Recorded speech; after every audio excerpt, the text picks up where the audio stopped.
Bonjour à tous. Nous sommes très heureux de vous voir nombreux dans ce culte créé par des presque jeunes. Nous allons donc vous faire découvrir notre manière de grandir. Notre thème, apprendre à se connaître. Désormais, c'est à vous d'accueillir notre dynamisme. Ce culte vous est proposé dans le cadre de l'Église.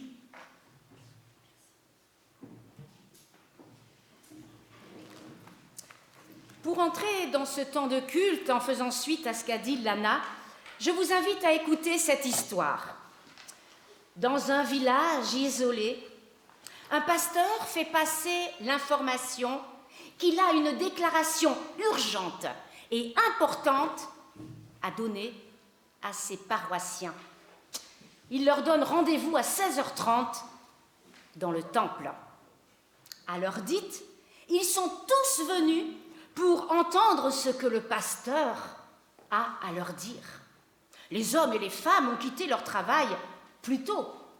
Les commerçants ont fermé leurs boutiques plus tôt. Les anciens ont interrompu leur partie de cartes plus tôt. Et les jeunes ne sont pas allés à leur entraînement de sport. Bref, le temple est plein. Le pasteur monte en chair, ouvre une enveloppe et lit la déclaration suivante. Mes amis, mes chers amis, voilà ce que je voulais vous dire de toute urgence. Il y a un Dieu. Dans notre monde, il est compatissant et en plus, il fait grâce. Amen. Et nous pouvons nous lever pour chanter Une flamme en moi.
Nous allons écouter les paroles de louange.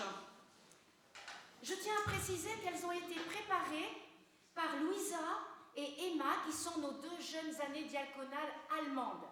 Donc les formules sont peut-être pas tout à fait ce que nous avons l'habitude, mais je n'ai rien voulu changer parce que c'était vraiment très intéressant.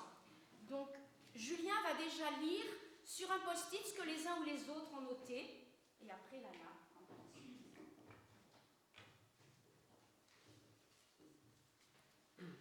Alors du coup, le premier post-it inspire les dirigeants dans leurs décisions à la COP27 pour notre planète.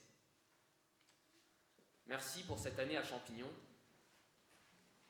Apprendre à rêver nos désirs. Prier pour le peuple d'Ukraine et de Russie.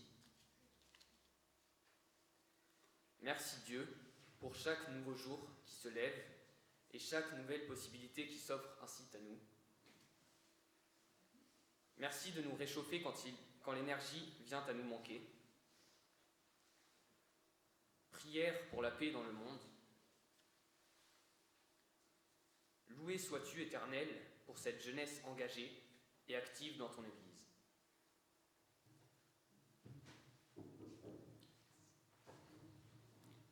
Nous avons l'impression que grâce à la situation privilégiée dans laquelle nous nous retrouvons, nous sommes plus conscients de la chance que nous avons.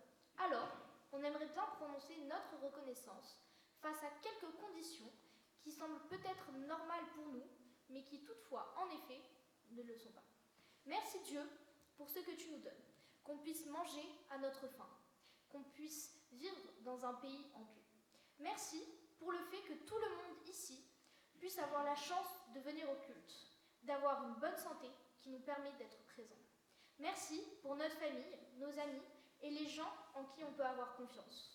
Nous sommes reconnaissants de la chance que tu nous donnes de décider de notre chemin.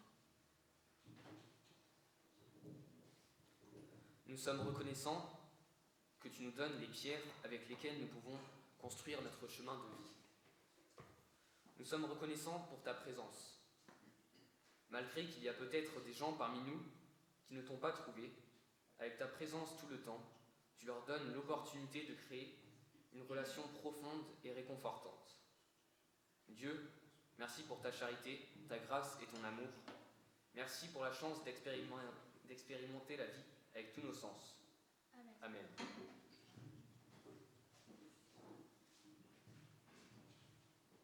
Vous pouvez vous asseoir et c'est Étienne qui nous conduit dans le moment suivant. Vous allez donc pouvoir écouter un son fait par Amandine qui s'appelle Espoir.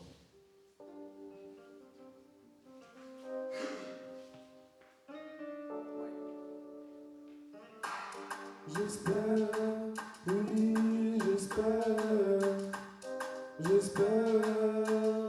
j'ai l'espoir. La vie suit son cours et je suis sorti du mal. Malheureux je suis toujours, mais maintenant je me régale. Y'a aucun de tu risques de tomber. Ma conscience me le rappelle, donc je ralentis. Je suis assouvi à mes émotions tel un être humain. Y'a trop tu risques de te lasser. J'en suis conscient donc j'ai décidé d'alterner. Alors je m'épanouis, extraverti, ouvert d'esprit. Ensuite ma lumière lui, ensuite je pense à lui qui me guide tous les soirs, à lui qui me guide dans le noir. Sous le ciel, sous les astres, nous indique un futur désastre. À lui qui me guide tous les soirs, à lui qui me guide dans le noir. Sous le ciel, sous les astres, nous indique un futur désastre. La colonne de l'espérance m'incite à garder confiance en elle. Elle ne reviendra car elle est posée sur la terre ferme. Cet océan de tempête et de final apaisant. La colonne de l'espérance m'incite à garder confiance en elle. Elle ne reviendra car elle est posée sur la terre ferme. Cet océan de tempête et de final apaisant. Tous les jours se déroule, ce n'est pas comme j'avais pu le prévoir. Mais je prévois que ça va mieux se passer ultérieurement. Mais intérieurement je sens que je me dévore tous les soirs. Sans dans les vidéos, les séries. Ma femme s'est vidée, n'est pas me voir, mais il ne s'agit pas de mon vouloir, mais de non pouvoir. Malheureusement, ce sentiment ne va pas la quitter de sitôt. Et donc, aussitôt, plus on peut dormir, on prend pour un mytho. Doum-di-doum, mais des mélodies dans ma tête me font chevaucher tous mes rêves. Donne de dingue et la politique font de ce virus mon plus gros malus. Donne de dingue et la politique font de ce virus mon plus gros malus. La colonne de l'espérance m'incite à garder confiance en elle. Elle ne reviendra car elle est posée sur la terre ferme. Cet océan de tempête et d'eau final apaisant. La colonne de l'espérance m'incite à garder confiance en elle. Elle ne reviendra car elle est posée sur la terre ferme. Cet océan de tempête et d'eau final apaisant. Rien n'est plus pesant, ce monde oppressant. On va le détruire à deux. Il est vicieux mais transparent. Notre force de futurs parents nous permettra de changer le milieu. Et le million va nous tomber dans les bras. Au milieu du peuple et même dans nos draps. Il restera tout comme toi.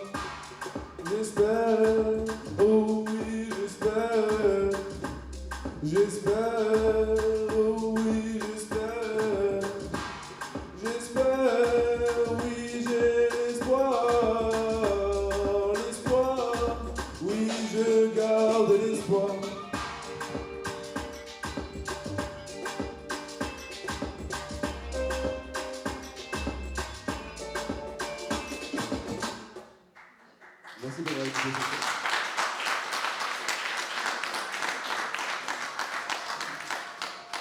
Et on continue avec un son qui s'appelle En fait.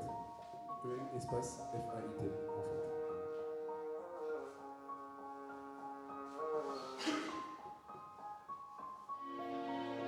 En fait. Sourire, modéré, un petit peu d'explication. En fait, je suis joyeux tous les jours de ma vie.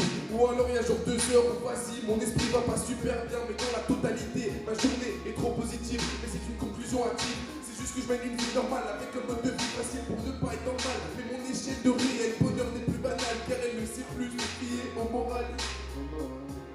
En gros, ça fait du déni, mais si oui, qu'est-ce que je refuse? Car je me sens bien et c'est une chance en plus, je peux pas lier, je fais pas exprès. Je suis moi-même jamais prêt. Mais c'est tout de même moi qui régit mes lois et ma façon d'agir est d'être roi. Alors c'est juste que je m'éloigne et rougis de foi, car je ne suis pas le maître. Je veux chercher à comprendre tout ce qui m'anime, car je sais que ça fera office de vitamine. J'accepte ma personne comme un fait, je la modèle, je suis mon modèle, mon entourage, j'ai gravé dans mon dos. J'ai beau chercher à comprendre tout ce qui m'anime, car je sais que ça fera office de vitamine. J'accepte ma personne comme un fait, je la modèle, je suis mon modèle, mon engrenage est gravé dans mon dos. On me demande d'écrire des paroles qui parlent pour percer. Maintenant il me demande c'est pas pour parler, car si je suis différent et que la masse frémit, je vais pas m'inventer une vie ou changer d'abîme. Moi je vous accepte, acceptez-moi. Vous voulez aller où? Dans le mur ou dans les champs? Alors que je vous propose de rester dans le champ du mur. Les gens sont faux, crient la faux, je me sens vrai quand je suis en train de vrai. Même si je suis le train de vie, je crois que je suis en train de vivre. Mais grâce à lui, il n'y aura pas de rate de vivre. Non, jamais il n'y en aura. Quand j'avance dans cette réflexion, je me rends compte que d'un côté on est tous unis, mais de l'autre beaucoup de gens sont similaires. Il faut juste ne pas négliger cette authenticité, mais au contraire la partager. Je veux chercher à comprendre tout ce qui m'anime, car je sais que ça fera office de vitamine. J'accepte ma personne comme un fait, je la modèle, je suis mon modèle, mon entourage est gravé dans mon dos. J'ai beau chercher à comprendre tout ce qui m'anime, car je sais que ça fera office de vitamine. J'accepte ma personne comme un fait, je la modèle, je suis mon modèle, mon engrenage est gravé dans mon dos. J'ai beau chercher à comprendre tout ce qui m'anime, car je sais que ça fera office de vitamine. J'accepte ma personne comme un fait, je la modèle, je suis mon modèle, mon engrenage est gravé dans mon dos. Dans mon dos, dans mon dos, dans mon dos.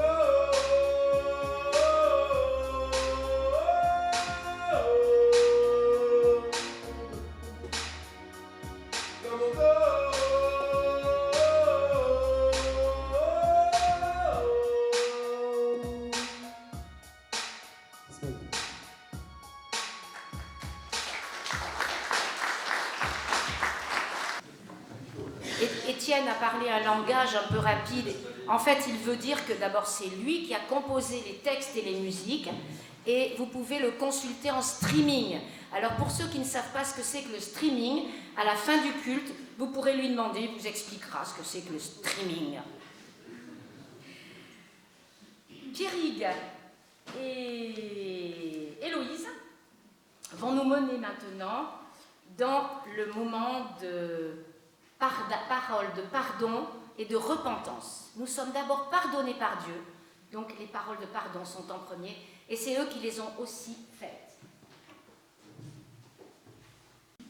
Oui, le Seigneur pardonne et aime, nous soyons attentifs à sa parole de vie.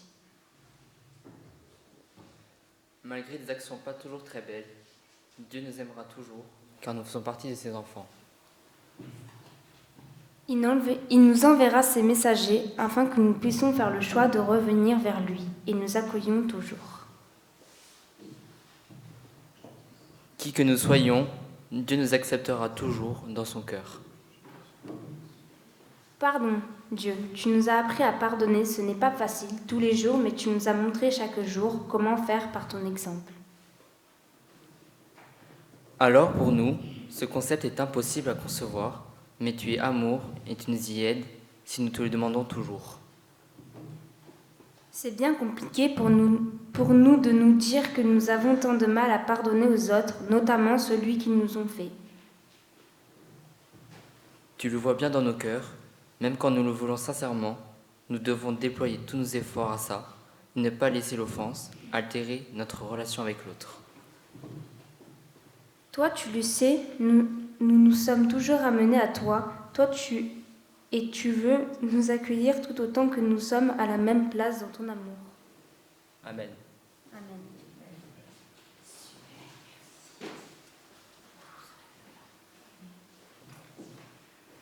C'était la première fois pour eux, donc c'est un peu difficile. Merci à vous deux. Et nous chantons maintenant « Mon ancre, ma voile ». Je vous invite à vous lever pour ceux qui peuvent.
Je vous invite à la prière.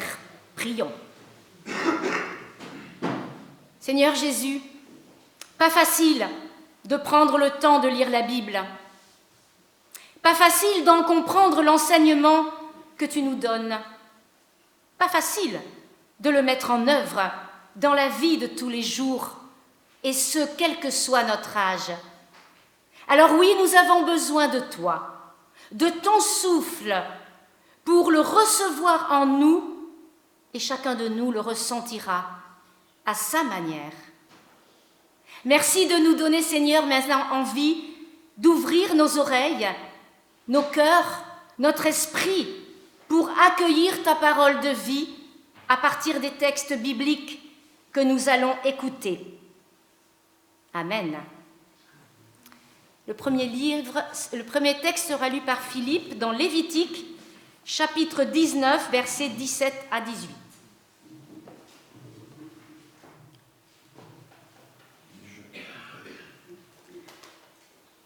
N'ayez aucune pensée de haine contre un frère. Ah, pardon. Excusez-moi. N'ayez aucune pensée de haine contre un frère, mais n'hésitez pas à le réprimander, afin de ne pas vous charger d'un péché à son égard. Ne vous vengez pas et ne gardez pas de rancune contre vos compatriotes. Chacun de vous doit aimer son prochain comme lui-même. Je suis le Seigneur.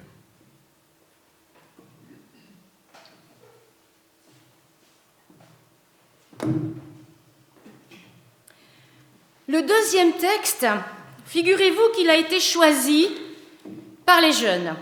Merci à vous. Dans l'évangile de Matthieu au chapitre 5, les versets 43 à 48. Vous avez entendu qu'il a été dit « Tu dois aimer ton prochain et haïr ton ennemi. » Eh bien moi je vous dis, c'est Jésus qui parle, aimez vos ennemis et priez pour ceux qui vous persécutent. Ainsi vous deviendrez les fils de votre Père qui est dans les cieux. Car il a fait lever son soleil aussi bien sur les méchants que sur les bons. Il fait pleuvoir sur ceux qui lui sont fidèles, comme sur ceux qui ne le sont pas. Si vous aimez seulement ceux qui vous aiment, pourquoi vous attendre à une récompense de la part de Dieu? Même les collecteurs d'impôts en font autant. Si vous ne saluez que vos frères, faites-vous quelque chose d'extraordinaire? Même les païens en font autant. Soyez donc parfaits, tout comme votre Père qui est au ciel est parfait.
C'est un véritable défi que vous avez voulu me lancer en choisissant un tel passage biblique. Pas facile à méditer. Vous m'aviez dit déjà de situer ce passage.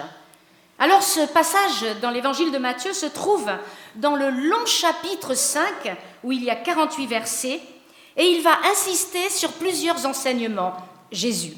D'abord le sermon sur la montagne avec cette succession de heureux sont ou en marche, comme le dit Chouraki, en tant que chrétien, enfant de Dieu. Et puis il nous appelle à être lumière et sel de la terre, dans le monde. Et puis il nous donne un enseignement sur la loi par rapport au meurtre. Et puis il donne un enseignement par rapport à la fidélité ou la non-fidélité dans le couple. Et puis la fameuse loi du talion, œil pour œil, dent pour dent. Et Jésus a une autre philosophie, un enseignement. Et ensuite, le passage que nous venons de lire.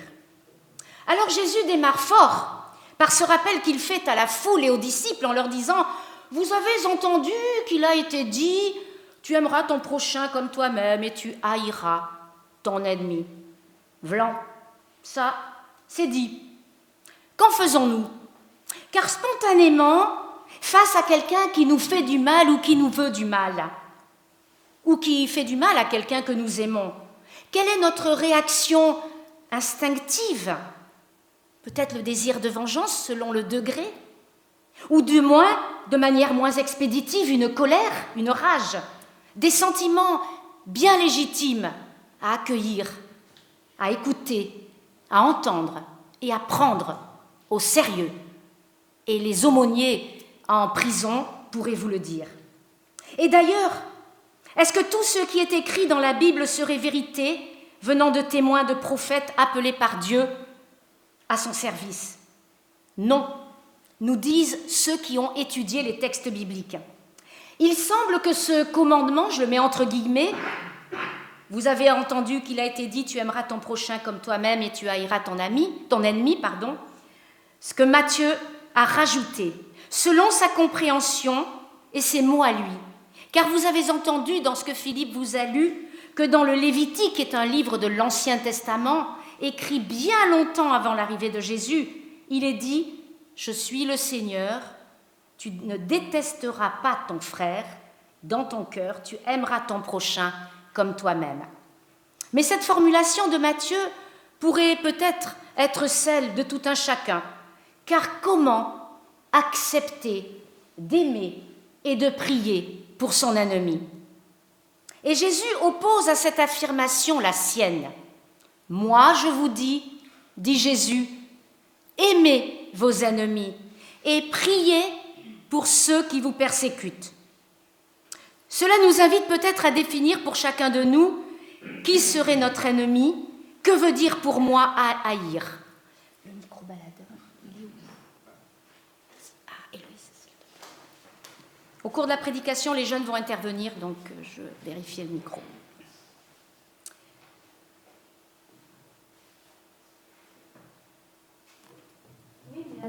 Oui, mais Anne-Marie, comment veux-tu que les parents de Lola, cette jeune adolescente de 12 ans, torturée, puissent dire cela?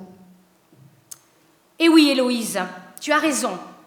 Nous devons nous arrêter un instant sur cette réalité qui percute nos visions idylliques d'un monde où nous serions tous frères et sœurs en Jésus et où la réalité du quotidien ne serait pas aussi affreuse, douloureuse, effrayante. Que peut bien vouloir dire Jésus quand il dit « aimez vos ennemis » ? De quel type d'amour parle-t-il ? Comment et quand parvenir en son cœur à cette dimension d'amour vis-à-vis de celui, celle ou ceux que nous nommons nos ennemis ? Mais un ennemi, ce serait qui ? Un ennemi est une personne qui nous veut du mal. Un ennemi est une personne qui cherche à nous diviser.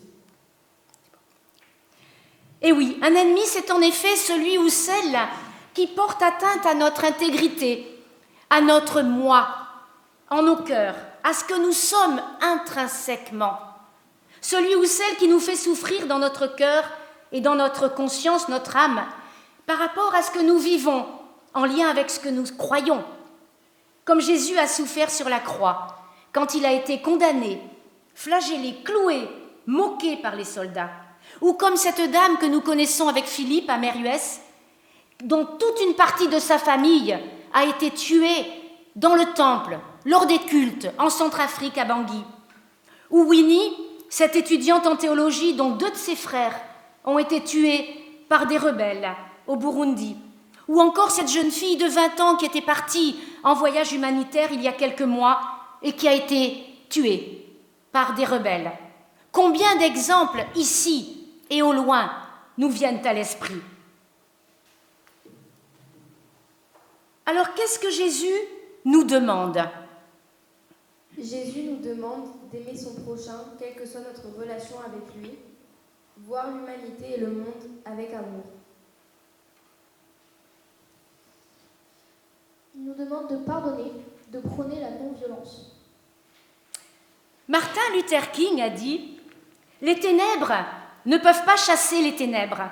Seule la lumière peut le faire.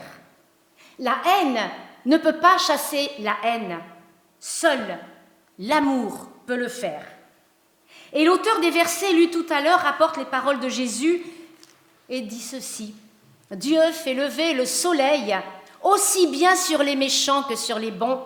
Il fait pleuvoir sur ceux qui lui sont fidèles, comme sur ceux qui ne le sont pas. » Jésus affirme que l'amour de Dieu est total, extravagant, illimité, voire irrationnel. Il n'appartient pas seulement aux bonnes personnes. Son amour est également ouvert aux méchants. Nous sommes appelés à en être témoins vivants dans nos actes, nos paroles, nos gestes, mais aussi nos regards. Dieu traite tout le monde de la même manière, qu'ils soient amis ou ennemis. Dieu les aime tous. Dieu n'exerce pas de représailles et ne punit pas. Réfléchissons peut-être à ce que cela veut dire et comment nous pouvons questionner l'image que nous avons de Dieu. Ça surprend. Dieu ne punit pas. Comment pouvons-nous, à l'image de Dieu, nous engager sur ce chemin? Comment pouvons-nous, à la suite de Jésus, apprendre à regarder l'autre différemment, même s'il nous fait souffrir ou qu'il a fait souffrir quelqu'un que nous aimons? Comment pouvons-nous, par nos silences, nos mains tendues, notre disponibilité vis-à-vis d'un copain ou d'une copine, d'une personne rencontrée lors d'une visite et qui nous témoigne de sa souffrance, être présent à sa douleur? Comment pouvons-nous aussi être attentifs et attentionnés vis-à-vis de ceux qui font partie de ses ennemis? Comment arriver aussi à prier pour eux parce qu'ils sont enfants de Dieu? Comment veiller à ne pas confondre la justice des hommes et celle de Dieu dont nous ne savons rien, et heureusement? Sais-tu ce que Jésus attend de nous? Bien difficile de répondre à ta question, Pierrigue. Sais-tu ce que Jésus attend de nous, si tout le monde n'a pas entendu? Car chacun est amené en son cœur à entendre ce que Jésus va lui susurrer, lui dire, lui inspirer, en fonction de sa relation à lui.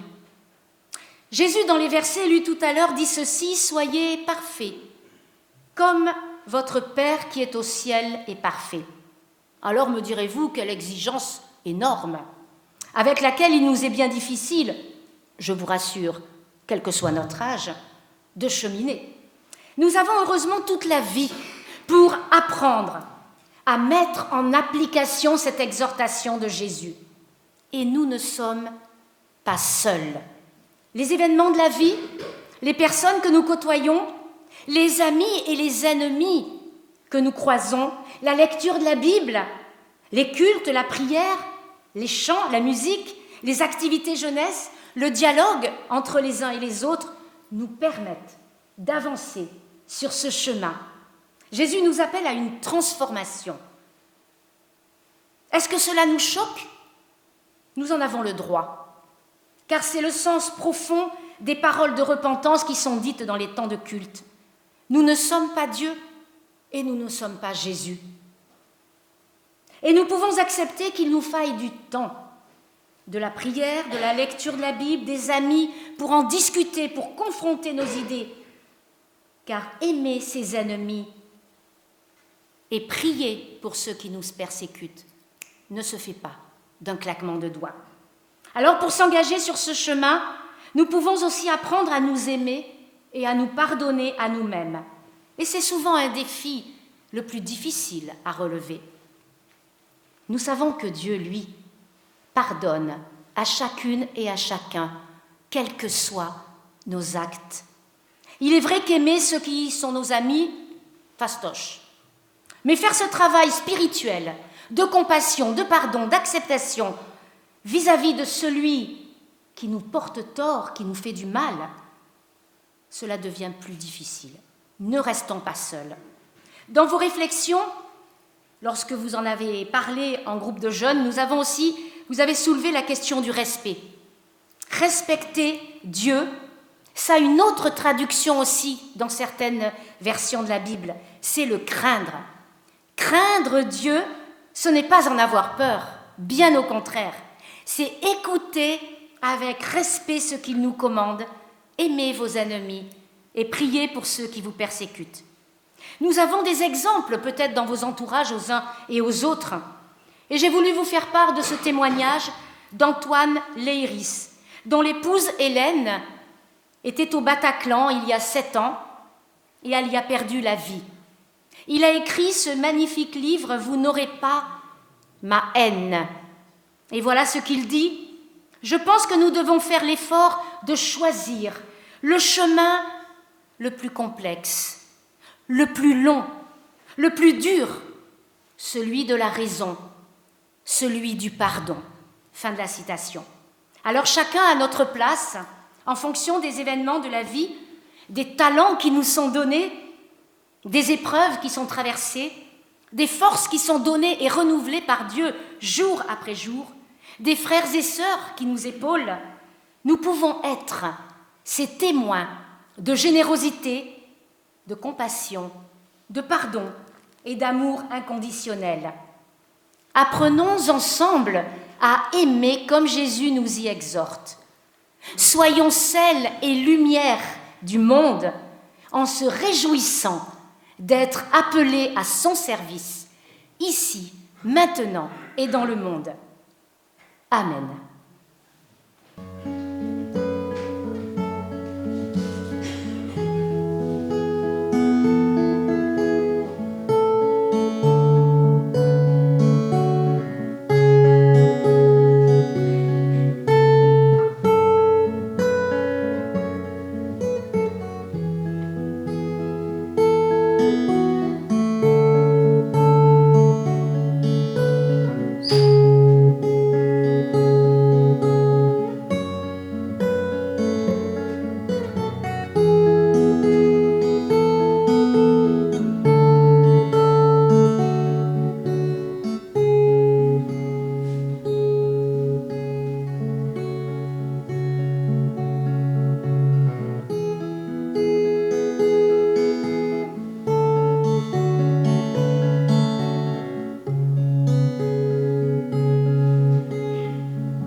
Maintenant à vous lever pour chanter, tournez les yeux vers le Seigneur.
Je vous invite à vous asseoir et si tu peux allumer peut-être Anne ou Hélène, merci.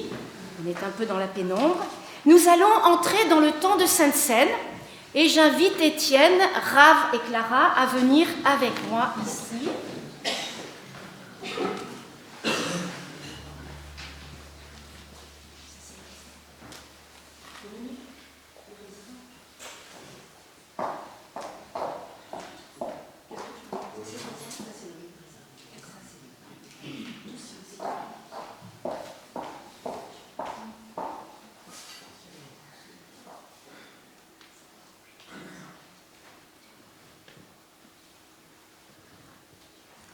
Le don est l'invention de Dieu pour libérer le monde de tous les calculs, de tous les esclavages et de toutes les morts.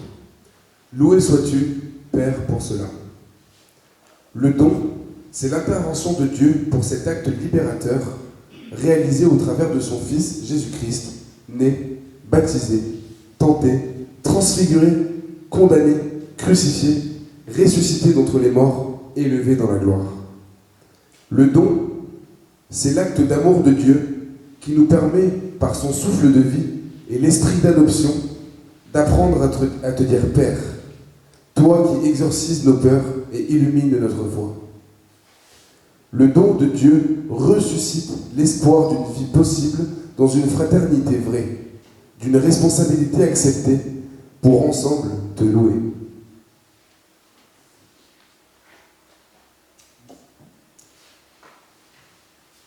Voilà qu'aujourd'hui, l'invitation nous est encore adressée. Voici ce que j'ai reçu du Seigneur et que je vous ai transmis.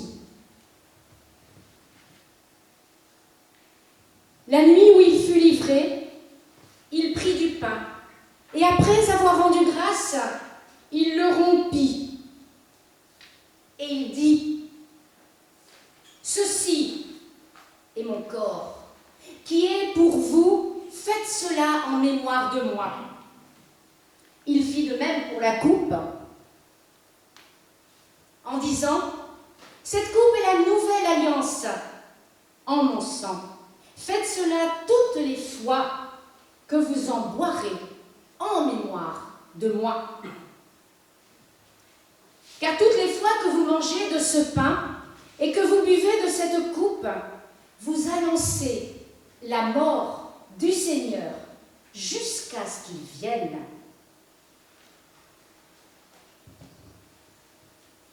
Venez, venez tous et toutes.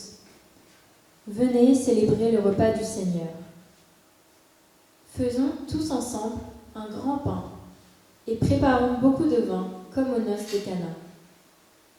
Venez, venez tous à la table du Seigneur. Que les femmes n'oublient pas le sel, que les hommes apportent la levure, que viennent beaucoup d'invités, les aveugles, les boiteux, les infirmes, les sourds, les prisonniers, les pauvres. Venez, venez tous à cette belle rencontre avec le Seigneur. Suivons la recette du Seigneur. Pétrissons de nos mains la pâte avec les textes bibliques et voyons avec joie ce pain gonflé en nos cœurs. Venez, venez tous à la célébration avec notre Seigneur. Parce qu'aujourd'hui, nous célébrons la rencontre avec Jésus.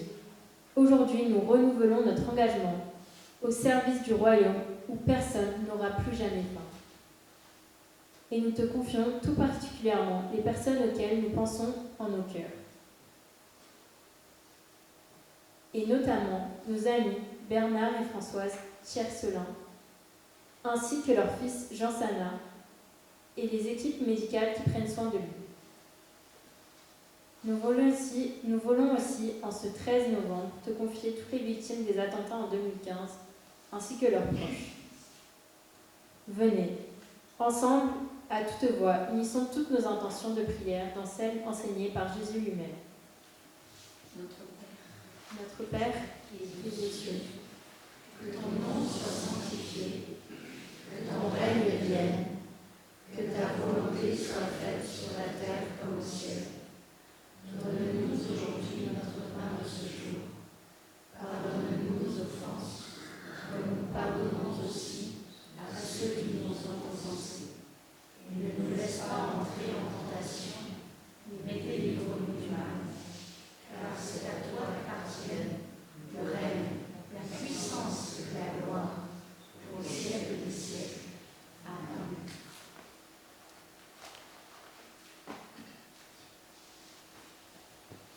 Jésus nous appelle.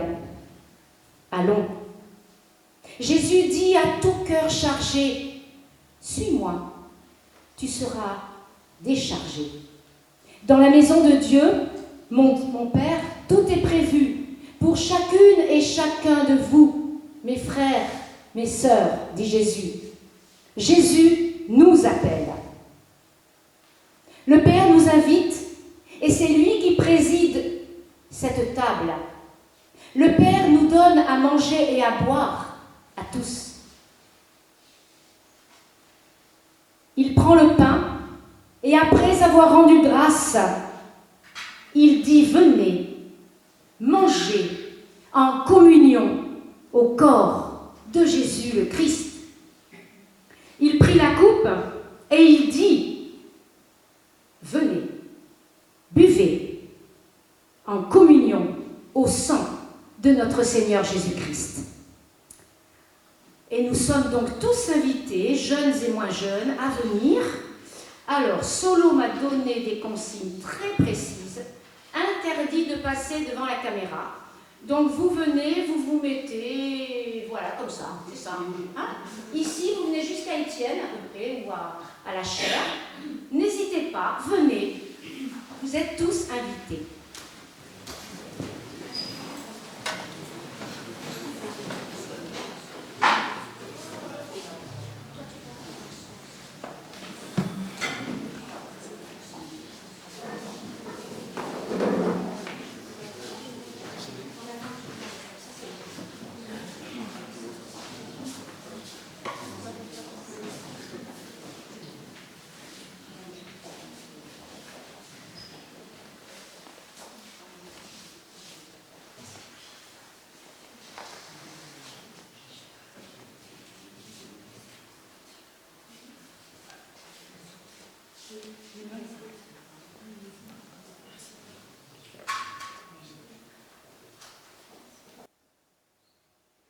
Prions.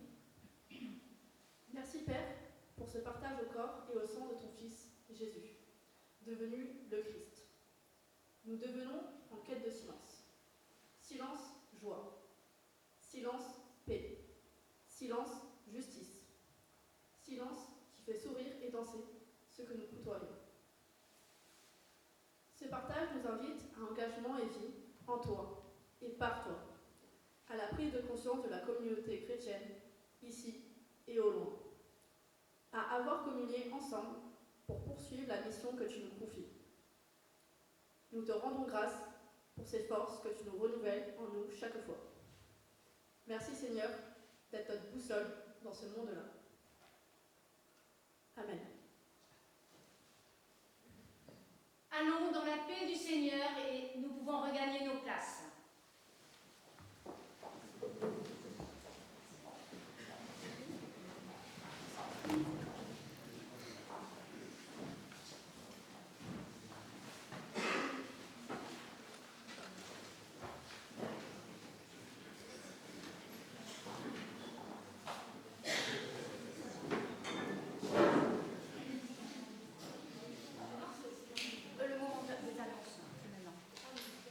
Nous avons le temps des partages de nouvelles. Donc tout à l'heure, j'ai donné des nouvelles dans la prière d'intercession, nous avons pensé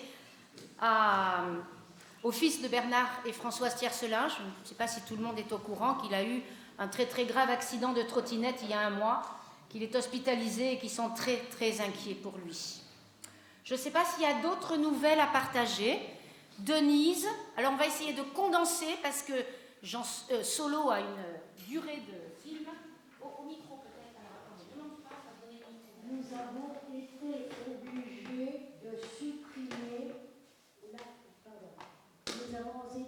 obligés de supprimer la réunion de maison de cette semaine. Tout simplement parce que Annette Chapin, qui devait nous recevoir, a le Covid. Ensuite, parce qu'il y a une personne qui devait être hospitalisée et une autre qui recevait sa petite fille. Alors le groupe étant restreint, on supprime.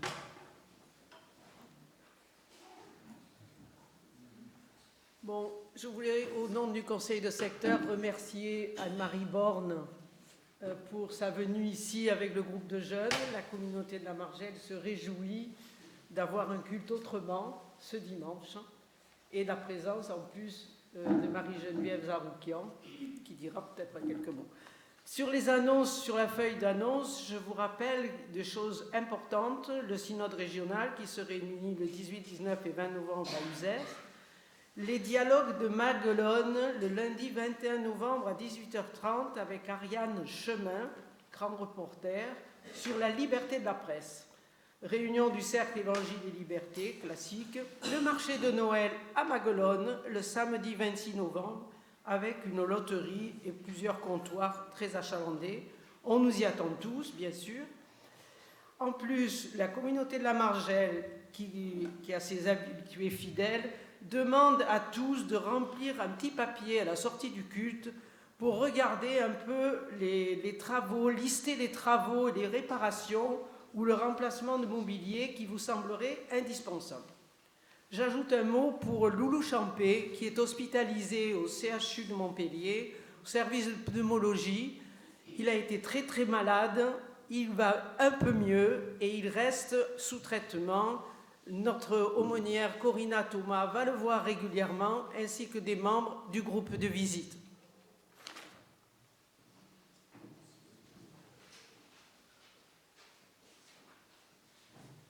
Ça risque d'avoir l'air d'une répétition, ça n'est pas tout à fait, j'espère, par rapport à ce qui vient d'être dit. Moi, je voudrais vraiment vous dire que j'ai eu l'impression ce matin de vivre un moment de grâce. Et donc, je veux vraiment en témoigner, parce que c'est un cadeau énorme que vous faites, mais que vous nous faites. Parce qu'il y a des moments où notre Église, pardon, mais on la sent un petit peu vieille. Je l'aime beaucoup. Et, mais je me dis, mais où sont passés les jeunes? On ne sait plus. Et puis dans des moments comme ça, il y a beaucoup de choses qui se ramassent pour nous témoigner d'une histoire vivante, d'une histoire qui se poursuit. Je vous remercie infiniment de ce moment, à mon nom propre, mais au nom de l'Épuma. Vous êtes cette Église, pas de demain, d'aujourd'hui, que de temps en temps, il nous arrive un peu de perdre de vue. Alors pardon pour ça, et merci.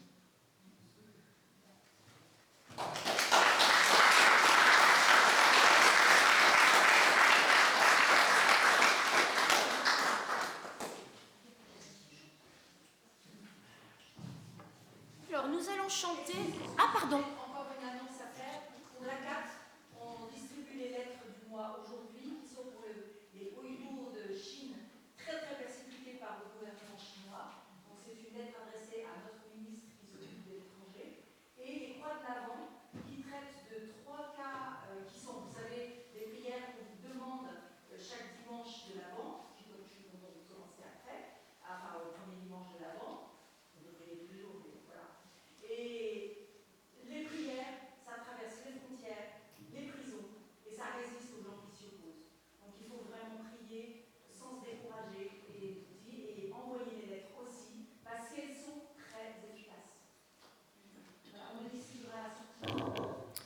Nous aurons le temps de l'offrande tout à l'heure, je rassure les trésoriers, je ne l'ai pas oublié. Mais nous allons chanter Grain de moutarde, je vous invite à vous lever, et les jeunes vont se mettre devant. Si vous voulez danser avec eux, vous pouvez, c'est gratuit.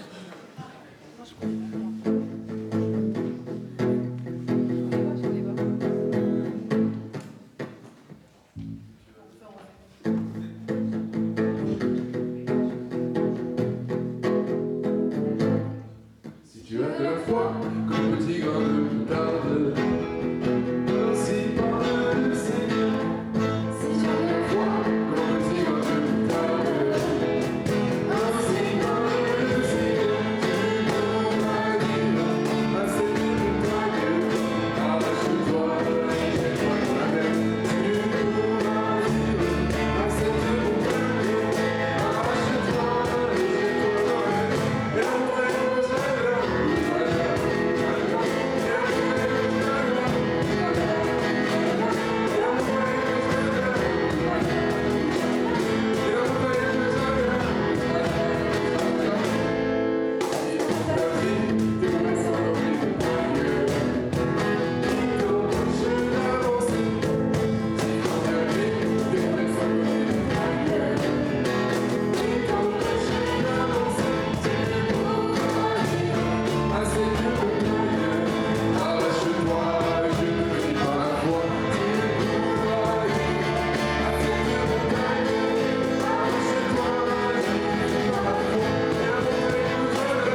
vous asseoir.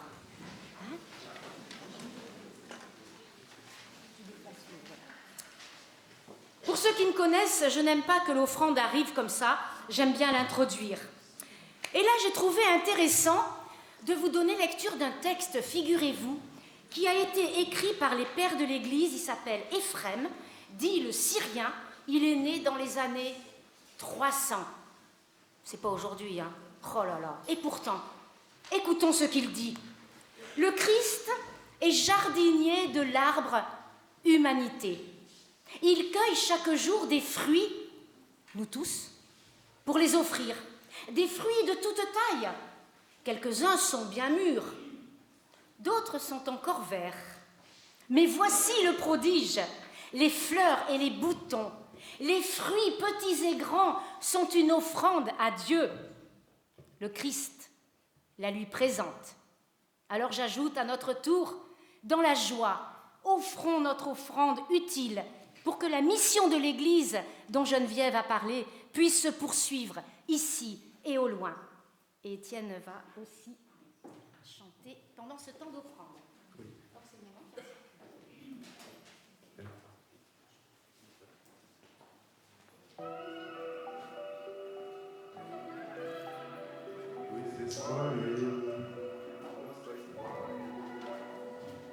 Sombre était ma solitude, mais lumineuse est ma compagnie.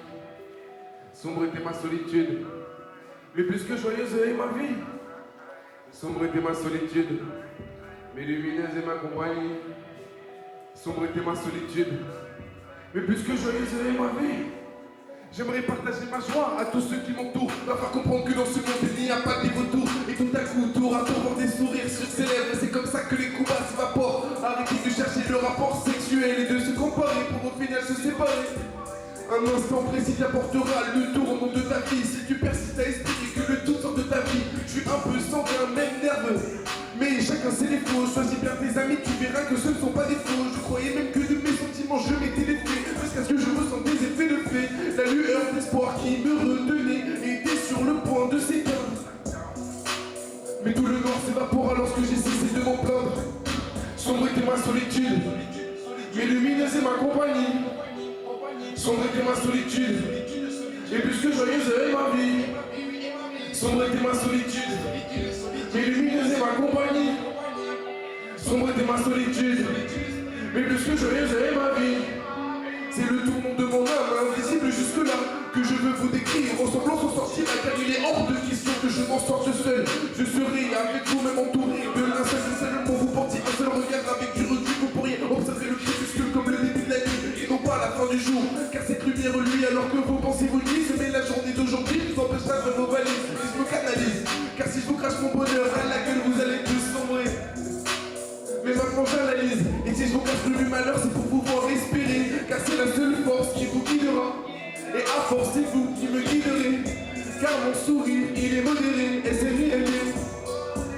Sombre était ma solitude, mais lumineuse est ma compagnie. Sombre était ma solitude, mais plus que joyeuse est ma vie. Sombre était ma solitude, mais lumineuse est ma compagnie. Sombre était ma solitude, mais plus que joyeuse est ma vie. Je pensais rester mal à jamais, à jamais, à jamais, à jamais.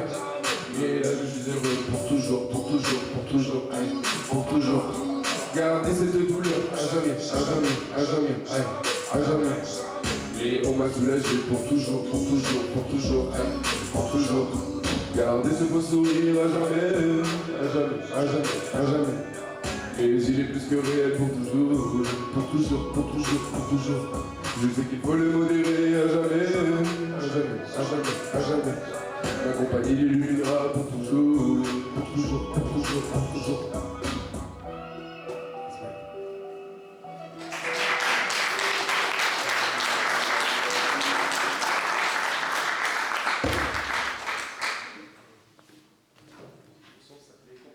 J'appelle Sarah, Alice et Héloïse pour le temps de... On va se mettre devant et tous les jeunes, vous pouvez venir. Nous entrons dans le temps de parole, d'envoi et de bénédiction.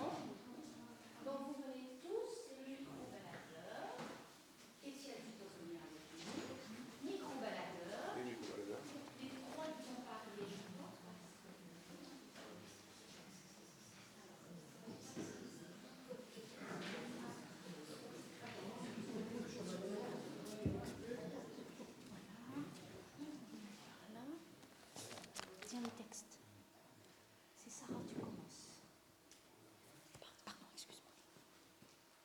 L'apôtre Paul dit ceci. Nous sommes des ambassadeurs pour le Christ, et c'est comme si Dieu lui-même vous adressait un appel pour nous. Nous vous en supplions, au nom du Christ, laissez-vous réconcilier avec Dieu.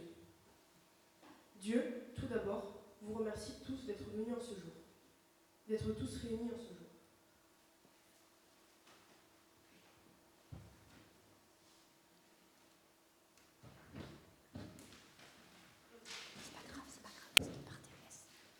Il vous remercie de vous être levé ce matin.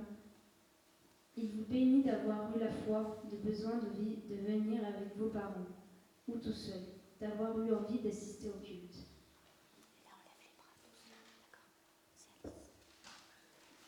Le Seigneur marche devant vous pour vous montrer le chemin. Il est derrière vous pour vous prendre soin de vous si vous vous égarez. Il est au-dessus de vous pour vous abriter dans la tempête. Il est au-dessous de vous pour vous rattraper si vous tombez. Il est autour de vous pour vous réchauffer quand vous avez froid dans vos cœurs. Car dans son amour et sa miséricorde, Dieu vous bénit et vous garde, chacune et chacun.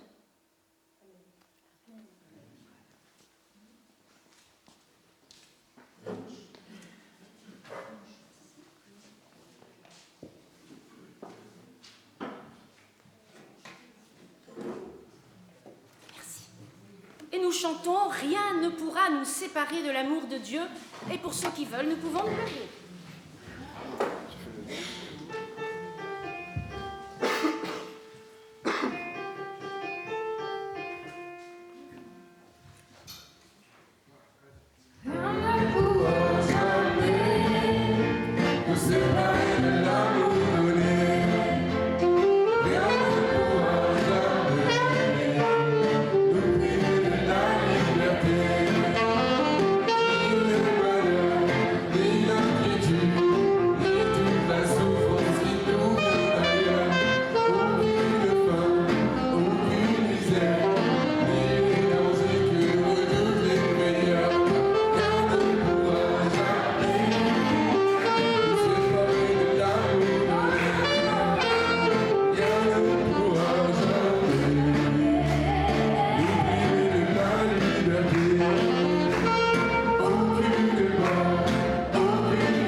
Je vous invite à vous asseoir pour un dernier morceau de musique pour ce temps de culte.